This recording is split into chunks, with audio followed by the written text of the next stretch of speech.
Baik, pada pertemuan kali ini kita akan mempelajari mengenai share hosting dengan control panel. Nah, di sini pada share hosting dengan control panel kita menggunakan control panel EHCP sebagai contohnya. Nah, di sini sebelumnya kalian bisa login terlebih dahulu ya, login sebagai admin. Nah, setelah kalian login, kita akan melihat contoh soal terlebih dahulu. Di mana di sini ada contoh soal, ada dua contoh paket, di mana ada paket single dan paket premium untuk share hosting yang akan kita jual. Di mana untuk paket single itu ada ketentuannya, yaitu hanya bisa menggunakan satu website, satu email, dan limit bandwidthnya itu 100 GB. Untuk premium itu sendiri, websitenya itu unlimited, emailnya juga unlimited, dan bandwidthnya juga unlimited. Baik, kita langsung saja contohkan. Setelah kalian berhasil masuk ke EHCP Control Panel, di sini akan ada pilihan beberapa menu seperti domain, FTP, MySQL, email, panel user, dan sistem. Karena di sini kalian ingin membuat sebuah control panel untuk klien, kalian dapat menggunakan add domain with spread FTP, panel user, DB user, dan semuanya. Pokoknya di sini sudah bisa dibuat semuanya. Tetapi jika kalian membuat untuk akun reseller, kalian buatnya itu di panel user, di add panel user. Jadi akun reseller ini nantinya bisa menjual share hosting lagi yang mereka inginkan, seperti itu. Oke, jadi kita mulai dengan mencoba untuk membuat share hosting yang bukan reseller, jadi untuk user klien yang memesannya. Kalian klik ya add-nya. Nah, di sini kalian isikan domain name-nya. Misalnya domain name-nya itu ada smkn1futsal.id. Nah, untuk panel usernya kalian samakan saja dengan nama domainnya agar lebih mudah diingat juga. Nah, di sini untuk panel user password kalian bisa generate atau kalian isi sendiri, yaitu bebas. Tapi saya sarankan itu di generate jika kalian ingin menerapkannya di dunia kerja atau di dunia nyata. Nah, FTP user, kalau FTP user saya rasa kita samakan saja sesuai dengan domain ya. Di sini untuk password juga. Nah, di sini untuk DB name, di sini kalian isi samakan saja smkn1 sesuai domain saja agar mudah untuk di manage juga nantinya. Di sini untuk DB username akan saya samakan. Passwordnya itu saya samakan juga. Nah, di sini ada kuota untuk upload, download, dan kuota pemakaian lah anggap ya. Di sini karena di soal itu limit 100, kita limit semuanya ke 100 GB. Jadi kalau kalian kasih di sini 1, itu artinya 1 MB ya. 1 ini 1 MB, jadi per MB. Nah, caranya itu kalian bisa isi di sini karena MB, karena ini 100 kan, tinggal 1024 dikali 100 saja itu berapa? Kita anggap itu 1 juta ya, 1 juta. Nah, di sini kalian bisa isi 1 juta. Untuk upload dan download kecepatannya ya, ini kecepatannya kita kasih defaultnya saja 200 kbps. Oke, jadi untuk email kalian bisa isi emailnya.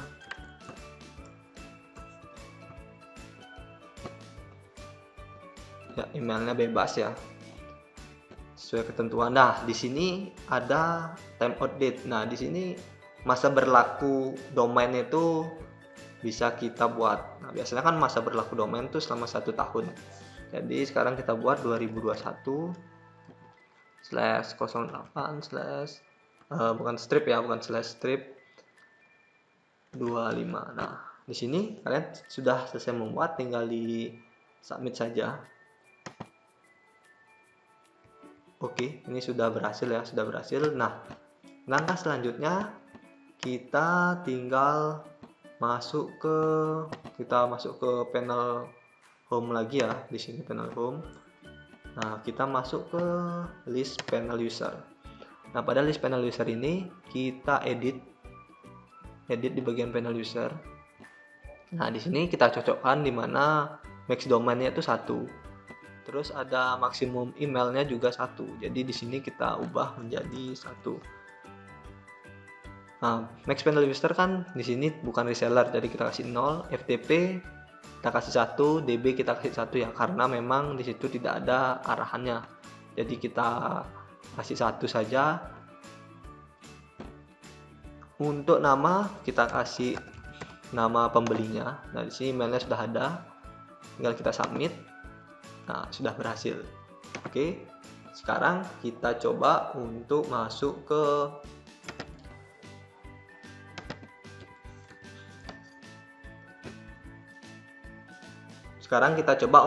ke EHCP dari user yang sudah kita buat tadi. Nah, di sini sudah berhasil ya masuk dari control panel yang sudah kita buat tadi. Di sini kita bisa lihat list domainnya.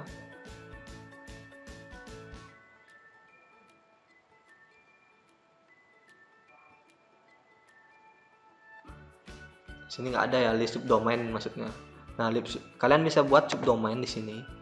Dimana misalnya subdomainnya apa, aku seperti itu. Ini ya, sesuai dengan apa yang tadi kita buat. Nah, di sini user tidak akan bisa membuat domain baru lagi. Oke. Nah, sekarang kita masuk ke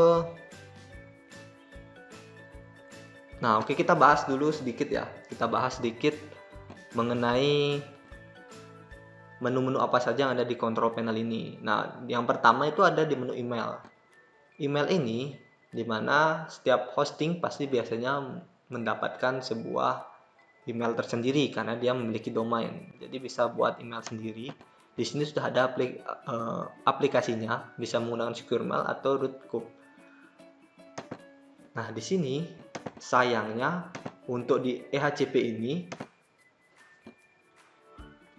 emailnya itu belum bisa digunakan karena settingannya masih error. Jadi seharusnya untuk control panel yang biasanya atau yang berbayar itu pasti mau. Nah, di sini mungkin perbedaannya karena EHCP itu open source, jadi pengembangannya agak lambat dan tidak terlalu banyak support untuk ke bagian OS atau kernel dari Linux lainnya. Jadi ini sebenarnya EHCP ini difungsikan untuk Ubuntu ya. Jadi kita buat untuk Debian di sini, jadi ada beberapa error sintaks sebenarnya. Karena ada beberapa sintaks yang tidak sesuai Debian dengan Ubuntu, biarpun mereka itu satu keturunan. Oke, kita lihat di sini kita harusnya punya email. Oke, belum punya ya. Sekarang kita coba buat email. Ini kalian tinggal buat aja. Nah, misalnya kalian 123, passwordnya 123. Ini saya coba-coba aja ya. Oke, kita sudah selesai buat email. Sekarang kita akan coba untuk memasukkan email yang sudah kita buat ini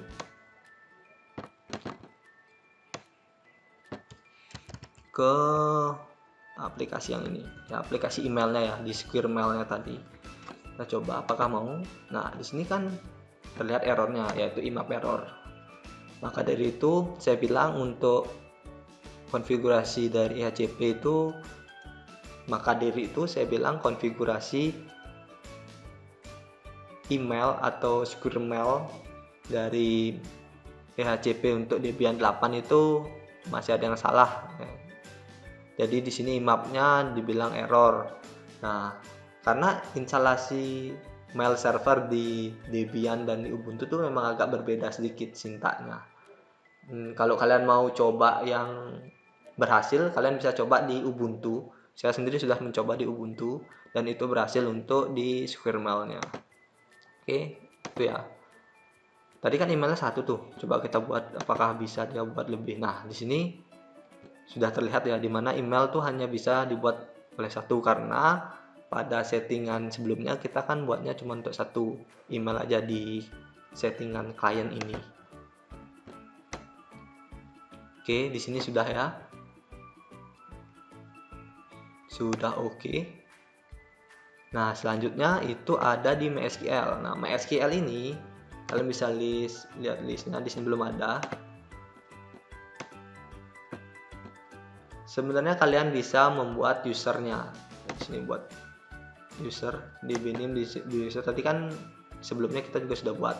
Kita coba saja login terlebih dahulu di PHP admin dengan username. Ini username yang kita buat tadi dan passwordnya 123. Kita coba apakah mau login. Nah, di sini sudah berhasil login, dimana hanya ada 1 DB saja ya, 1 DB saja yang bisa kita gunakan, yaitu DB segmen 1 Kutai Selatan. Jadi cuma bisa buat di sini aja seperti itu. Oke, kita log out. Kalau kalian mau buat username yang berbeda itu bisa kalian buat di @mysql database dan user. Di sini kalian buat misalnya DB name-nya apa, misalnya DB name-nya WP seperti itu. Habis itu username-nya WP, passwordnya kita kasih WP juga, kita submit. Nah, di sini sudah bisa dibuat. Jadi kalian tinggal di sini klik PHP admin-nya, ya login dengan username WP seperti itu. Nah, di sini WP juga. Nah, di sini sudah ada database-nya WP ya, seperti itu. Itu untuk di MySQL atau database-nya. Kita masuk ke domain operation. Nah, di domain operation ini kalian hanya bisa membuat subdomain. Jadi kalian hanya bisa add subdomain, dan untuk list custom DNS-nya ya, kalian bisa juga membuat DNS atau memasukkan DNS yang berbeda. Itu kan settingannya tergantung, kalau kalian sudah punya DNS yang online itu adalah settingannya nanti. Bisa kalian ambil dari DNS Google gitu. Pokoknya di domain ini kita tidak ada ubah ya di domain, karena fungsinya domainnya sama aja seperti itu. Nah, di sini kita cobalah buat satu lah ya. Nah, di sini ada subdomain kan, aku. Kalian juga bisa, kalau biasanya kan kita coba aja. Nah, di sini, nah ini kan mau. Sekarang kalau kalian coba isi subdomainnya aku dot sama. Nah, itu juga pasti mau, karena ini subdomain dari domain yang kita buat tadi seperti itu. Nah, itu andaikan kalian ingin membuat 2 website yang berbeda tetapi tidak memiliki domain lebih, nah, kalian bisa menggunakan subdomain seperti itu. Subdomain sudah ya. Kita lanjut ke FTP. Nah, di FTP ini sebenarnya PHP ini sudah memiliki FTP dengan tampilan web base yang bagus ya. Jadi kita tidak perlu lagi untuk masuk ke WinSCP, kita ketik suatu gitu. Dia sudah lengkap, yaitu bisa masuk ke browser ya. Jadi FTP browsernya sudah bagus. Nah, seperti biasanya untuk control panel atau share hosting, pasti dia memiliki FTP dengan tampilan web base. Itu sebenarnya adalah satu hal yang harus. Tetapi sayangnya lagi-lagi paket FTP ini error. Jadi kita coba ya, di sini kan kita punya yang namanya user FTP tadi yang kita sudah buat. Sekarang coba kita login kan. Di sini kan FTP servernya ya satu ya, dia IP servernya kan 192.168.1.1. Nah, di sini kita coba login. Nah, sayang sekali tidak mau. Lagi-lagi seperti yang saya bilang di awal, PHP ini dibuat untuk OS Ubuntu. Jadi, jika kalian menggunakan Debian, pasti ada errornya karena ada beberapa perbedaan sintak. Seperti itu. Oke, di sini tadi kan kita sudah coba tapi error. Nanti kita akan buat cara kedua untuk user bisa memasukkan sebuah file ke dalam server ya, menggunakan FTP biasa nanti. Oke, di sini sudah. Nah, yang di sini ya itu nanti untuk paket-paket lainnya bisa mengaktifkan atau tidak aktifkan domain, bisa transfer domain dan lainnya ya. Sini itu bisa kalian coba nanti. Oke, jadi sekarang bukan langkah sih. Selanjutnya, bagaimana cara kalian untuk mengubah tampilan ini ya menjadi tampilan sebuah website ya. Misalnya kita mau mengupload lah template website kita biar bisa terlihat. Nah, itu caranya kalian masuk ke Ubuntu kalian, ke Debian kalian. Kalian masuk ke Debian, lalu kalian sebelumnya kan sudah menginstal FTP ya. Jadi kalian tinggal masuk ke nano/etc/pro/ftpd, terus pro/ftpd.conf. Nah, kalian cari default root ini, kalian ubah ke var www vhost. Kenapa saya suruh ubah ke sini? Karena nantinya file yang kalian upload itu berada di folder ini. Tinggal nanti kalian pilih di domain mana yang ingin kalian upload template-nya seperti itu. Oke, di sini kalian bisa ubah. Sebelumnya ini pagar ya. Kalian bisa hilangkan pagarnya. Jika sudah selesai, kalian bisa save. Lalu kalian service atau restart FTP-nya. Nah, jika sudah, kalian tinggal buat usernya ya. Karena user yang dibuat di EHCP itu tidak mau terbaca. Seperti itu. Jadi di sini kalian buat add user sesuai dengan domain tadi smkn1 kutsel.id. Nah, oke, di sini tidak bisa menggunakan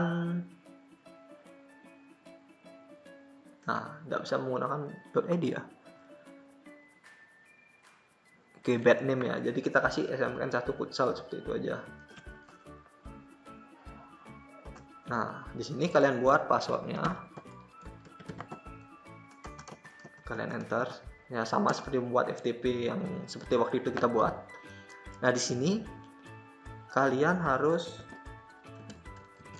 chmod -r memberi akses ya 777/var/www/vhost/ nama domainnya smk.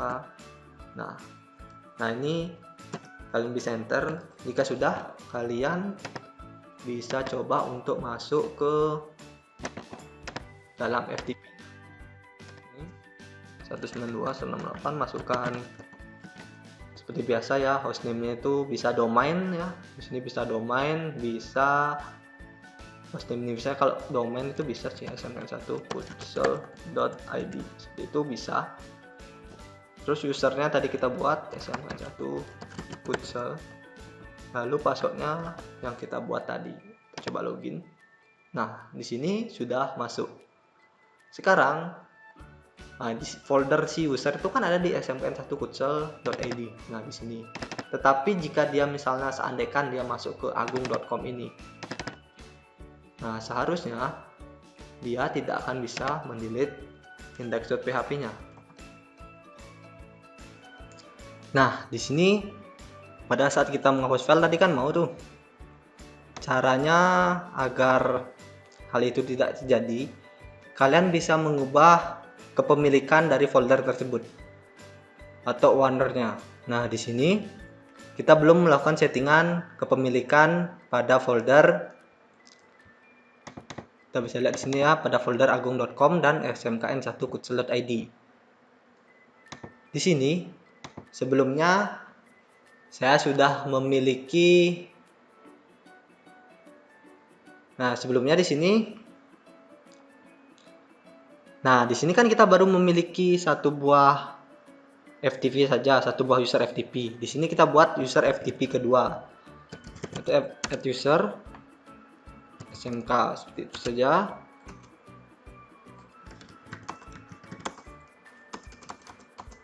Nah, di user SMK ini dia hanya bisa mengakses folder agung.com. Sekarang coba kita buat ya. Pertama yaitu kita harus mengganti ownernya terlebih dahulu atau mengganti kepemilikannya. Itu ch ya, kita admin r lalu user FTP-nya. Nah, di sini tadi kita sudah buat user FTP-nya SMK. Oke, harus sama ya user FTP-nya. Di situ huruf kecil, kita menggunakan huruf kecil juga. Nah, di sini ke folder mana? Folder var www terus vhost dan di folder agung.com. Sini kita ganti kepemilikannya, baru kita buat hak akses pada folder tersebut. Cara chmod -r 7000.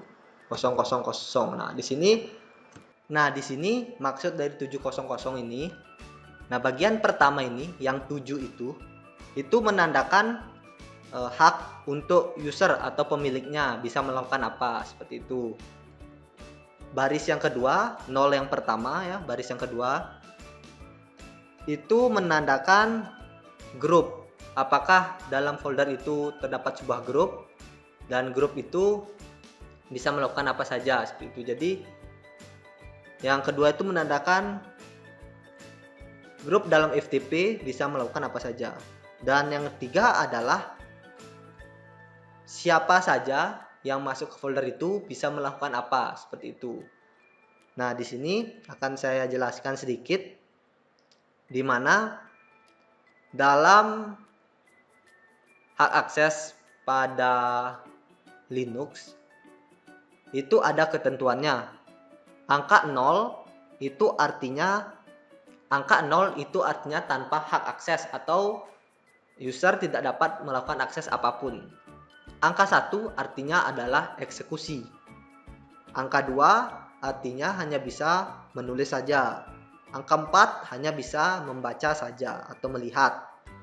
Nah, agar si user itu dapat melakukan eksekusi, melakukan penulisan, melakukan pembacaan, kedua angka itu digabung. Jadi tadi ada angka 1 untuk eksekusi, angka 2 untuk tulis, angka 3 untuk membaca. Jika digabung 4 tambah 2 tambah 1 itu kan 7. Maka si user itu dapat melakukan hak apapun ya. Nanti seperti kalian bisa melihat ya, gambar di samping kan saya tampilkan itu fungsi hak akses.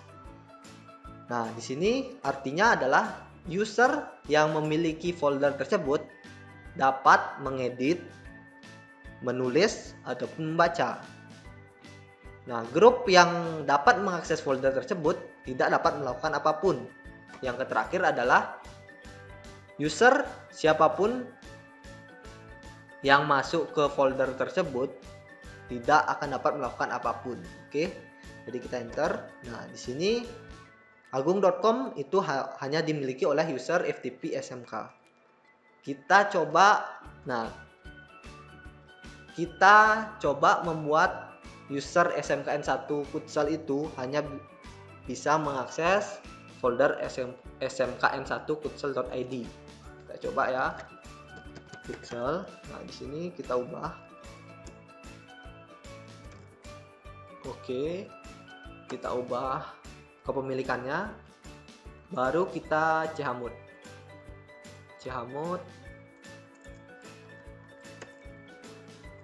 SMKN1. Oke, di sini kita coba masuk ke dalam foldernya. Kita disconnect dulu lah. Kita coba masuk 1.1.21. Di sini username-nya SMKN1 futsal. passwordnya yang sudah kita buat tadi.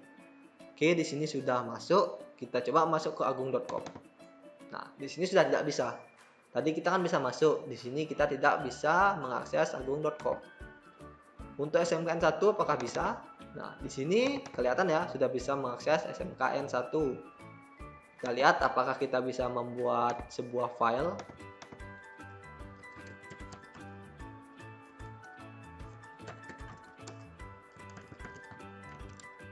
Kita lihat ya, kita berhasil membuat sebuah file. Kita coba hapus. Bisa, oke. Jadi itu cara untuk mengatur kepemilikan folder dan hak akses dari folder pada FTP. Oke, jadi selanjutnya adalah bagaimana cara kita untuk mengupload sebuah template agar dapat terlihat di domain yang sudah kita buat tadi kan di smkn1kutsel.id. Oke, caranya itu masuk ke folder yang sudah kita buat tadi yaitu smkn1kutsel.id. Di sini kalian masuk ke http docs-nya. Nah, di sini kalian bisa hapus semuanya. Oke, kalian bisa. Oh ya, sebelum kalian hapus, kita lihat lagi sekali ya di sini smkn1kutsel.id.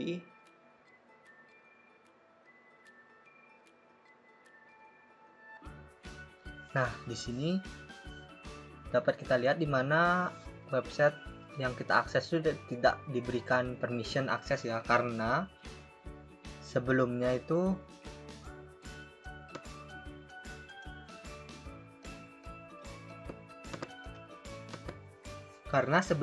kan kita memblokir atau menggunakan chmod 700 di mana grup dan anonymous atau other itu tidak dapat mengakses ke folder tersebut. Nah, di sini EHCP membutuhkan akses ke folder tersebut. Nah, EHCP ini termasuk dalam apa? EHCP ini bisa dibilang termasuk ke dalam sebuah grup. Jadi, kalian bisa mengubahnya menjadi chmod -r 770 dan seterusnya.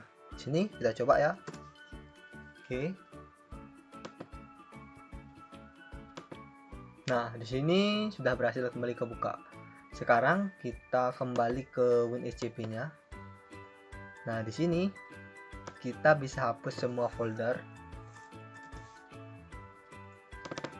Lalu memasukkan file template yang kita inginkan.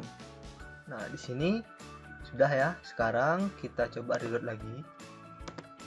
Nah, sudah berhasil terbuka. Jadi seperti itu langkah-langkah mengkonfigurasi share hosting di control panel EHCP.